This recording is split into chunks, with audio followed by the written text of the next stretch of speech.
행복한 안식일입니다. 어머니 구순을 맞이하여서 저희 가족 자녀손들이 순서를 하라고 안시학교부에서 순서를 주셨는데 이게 아빠들은 낯가림이 심해서 전혀 순서를 못하고 저희 두 며느리들이 대표로 순서를 맡았습니다. 양해해 주시고요. 또 저희 또 아들들이 양복까지 맞춰 입고 오늘 특장을 멋있게 하겠다고 했는데 갑자기 교수님의 호출이 와서 또 오늘 학교로 가게 돼서 오늘 못 하게 됐어요. 그래서 이해해 주시고 저희들의 가족 순서를 시작하겠습니다. 38년 전에 제가 사만리 동네라는 곳에 김진옥 집사님 가정에 이제 시집을 8년 전에 시집을 왔습니다. 그런데 그때는 이제 어머니와 그다음에 이주는 또 이준태 이렇게 어머니와 두 아들이 이렇게 세 식구가 살고 있었죠. 그때는 말소리도 없었고 젓가락 소리만 밥 먹는 소리만 들리는 그럴 때였습니다. 그런데 제가 이제 시집을 와서 이렇게 이렇게 어머니 어쩌고 저쩌고 이렇게 이야기를 하니 이웃에서 아유 드디어 저 집에는 사람 사는 집 같다고 이렇게 이야기를 하곤 했습니다. 그 당시 제가 이제 결혼을 하고 와서 어머니는 저희에게 이제 결혼을 시켜놓고 미국의 큰아들에게 이민을 가셨어요. 저희에게 결혼을 시켜놓고 그 당시 이제 이준태 도련님이 총각이었는데 저에게 맡겨놓고 어머니는 미국으로 가셨어요. 그래서 이제 시동생하고 우리 남편하고 저하고 세 식구가 살게 됐죠. 그런데 유난히 저는 다 교회 오빠들이었으니까 뭐 시동생이어도 어렵지 않고 더 잘해 주려고 이렇게 같이 밥을 해서 도련님 밥, 남편 밥을 풀면은 남편 밥은 멀쩡한데 꼭 도련님 밥에 돌이 씹히는 거예요. 그리고 이제 도련님이 빨래를 벗어놓으면 남편 옷은 같이 빨래를 해도 멀쩡한데 도련님 옷은 깨끗이 해주려고 이렇게 락스를 풀어서 하다 보면 도련님 옷만 탈색이 되는 거예요. 그래서 참 이렇게 너무 잘 하려고 하다 보니 더 실수투성인 거죠.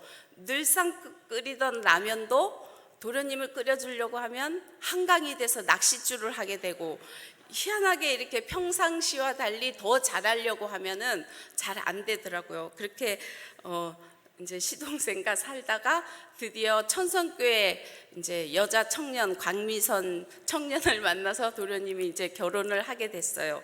그리고 이제 드디어 이제 우리끼리 살아보나 했더니 미국에 이민 가셨던 어머니가 미국의 기후도 안 맞고 모든 게 안 맞다고 다시 한국으로 오셨어요. 그래서 어머니하고 이제 같이 또 살게 됐어요. 그래서 어머니하고 같이 살던 지금 이제 세월이 30년이 됐습니다. 그 30년 동안에 많은 일들이 있었지요. 그런데 이 시간에 다 말을 하자면은 다 모자라고요. 저는 그냥 어머님께서 훌륭하게 아들 셋을 믿음 안에서 잘 키우셔서 우리 남편은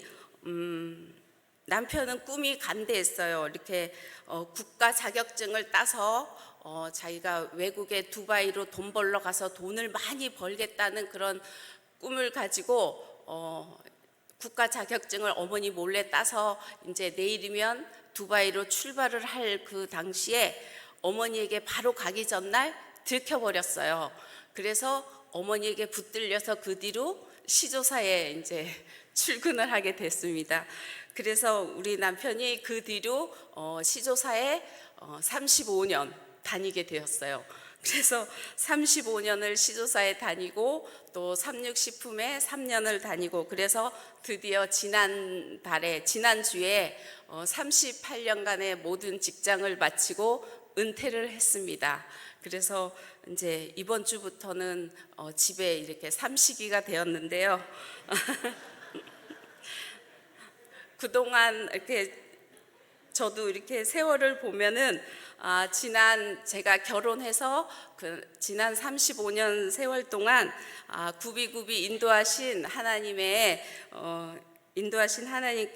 감사드리면서 앞으로의 삶도 은퇴를 했지만 이렇게 아이들도 아직 공부가 다 안 끝나고 걱정을 하자면 한도 끝도 없습니다. 하지만 모든 것을 하나님께 맡기고 그다음에 앞으로의 또 하나님의 교회를 더 섬기고 봉사를 하면서 이 믿음 변치 않고 끝까지 주님 오시는 날까지 교회를 섬기면서 열심히 신앙생활을 이어나가고자 이 앞에서 다짐하면서 노력하면서 이 신앙을 끝까지 이어가도록 노력하겠습니다.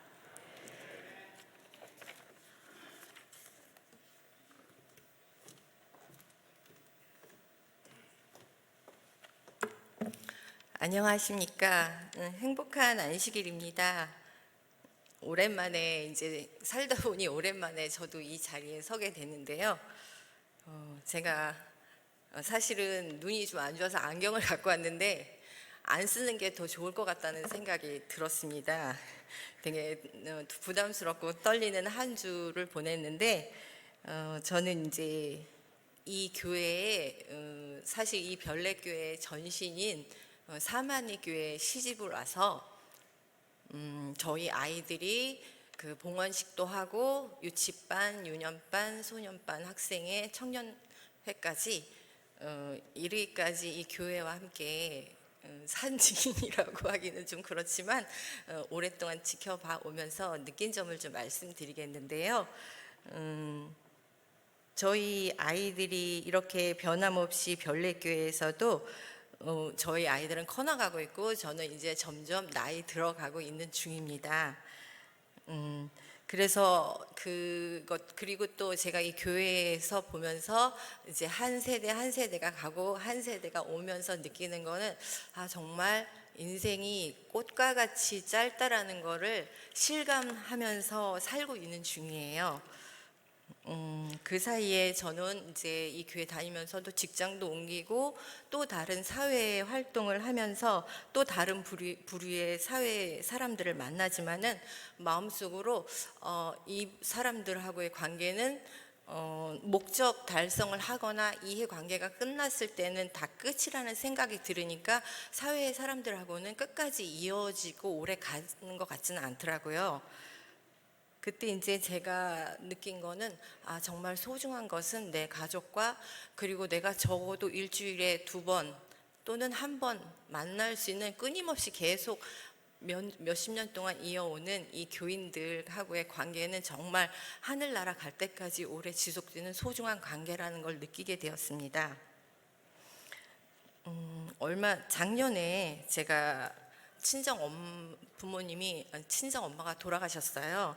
그때 제가 되게 마음속으로 이제 가장 가까이 살고 있는 큰딸이었기 때문에 되게 사실 뭐 육체적으로나 정신적으로 되게 힘들었었습니다.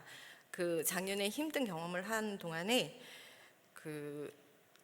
이제 구체적으로 뭐 또 이렇게 아산병원과 삼육서울병원을 왔다 갔다 엄마를 픽업을 해줘야 되기도 했고 또 잠을 잘 주무시지 못하니까 옆에서 이제 밤을 새워서 이제 꼬박 밤새는 것도 너무너무 이제 힘들었고 또 그리고 드시는 것도 제대로 드시지 못해서 어떤 음식물도 섭취하지 못해서 그런 것도 옆에서 지켜보는 것 자체가 너무너무 안타깝더라고요.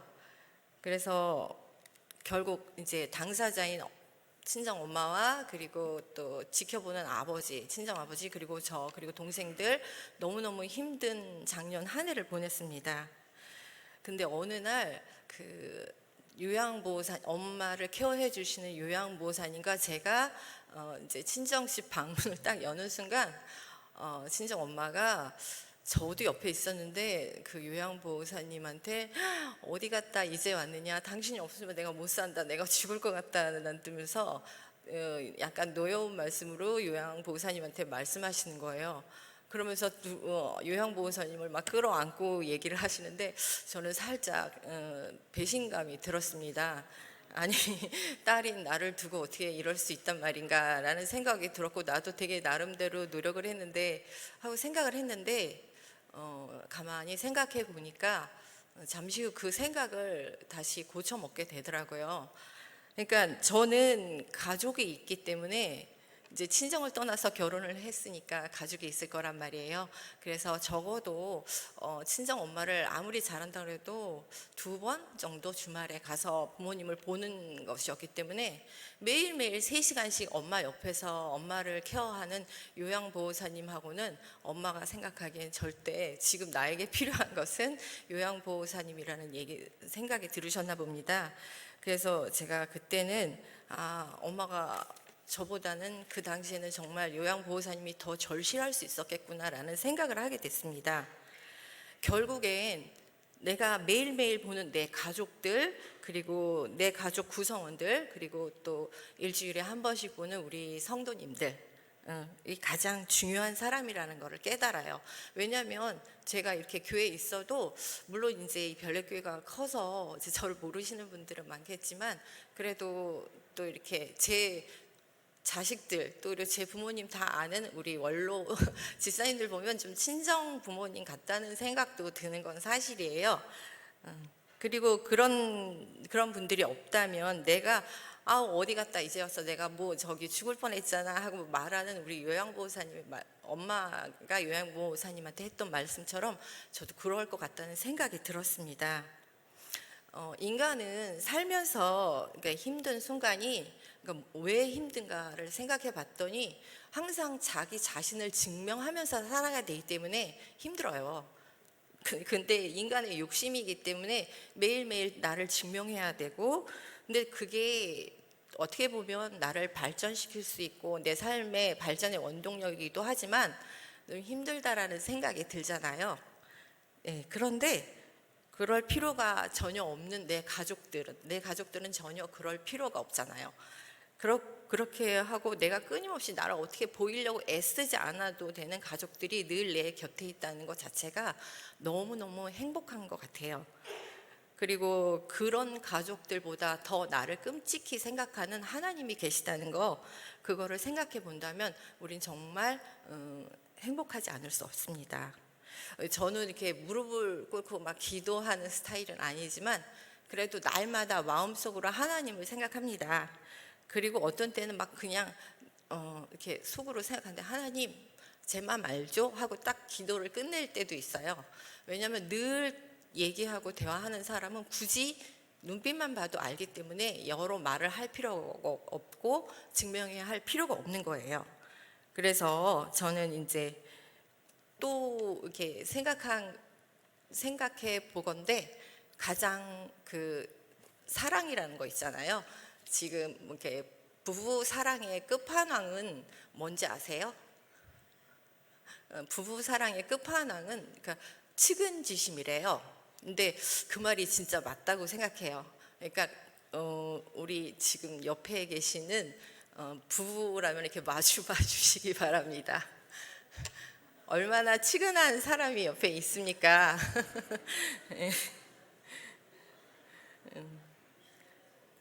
그러니까 결국은 이 측은지심의 뜻이 불쌍할, 슬퍼할 측자에다가 근심할 은자래요. 그래서 측은지심이라는 말이 남을 불쌍히 여기는 착한 마음이라고 합니다.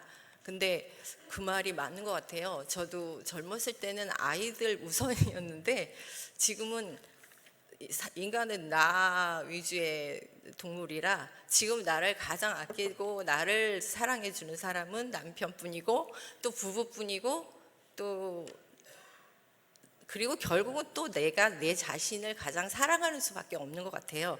그런 내 자신보다 나를 더 사랑하는 하나님이 있다는 게 정말 어떻게 보면 되게 놀랍다는 생각이 들어서 가슴이 벅찰 때도 있어요. 그리고 또 내가 나를 매일매일 나랑 마주보고 또 내가 어떤 사람인지 매일매일 증명하려고 애쓰지 않아도 또 늘 대화하기 때문에 그냥 예수님 내 맘 알죠? 하고 이렇게 말만 해도 그 눈빛으로 전해지는 그러한 남편과 가족과 그리고 부모님 매주 만나는 성도님들, 그리고 나를 늘 언제나 측은지심으로 바라보는 하나님이 계시기 때문에 이 시간에 더없이 소중하다고 생각하고 이 시간 준비하면서 저도 한번 더 느끼는 그런 시간이 되었습니다. 감사합니다.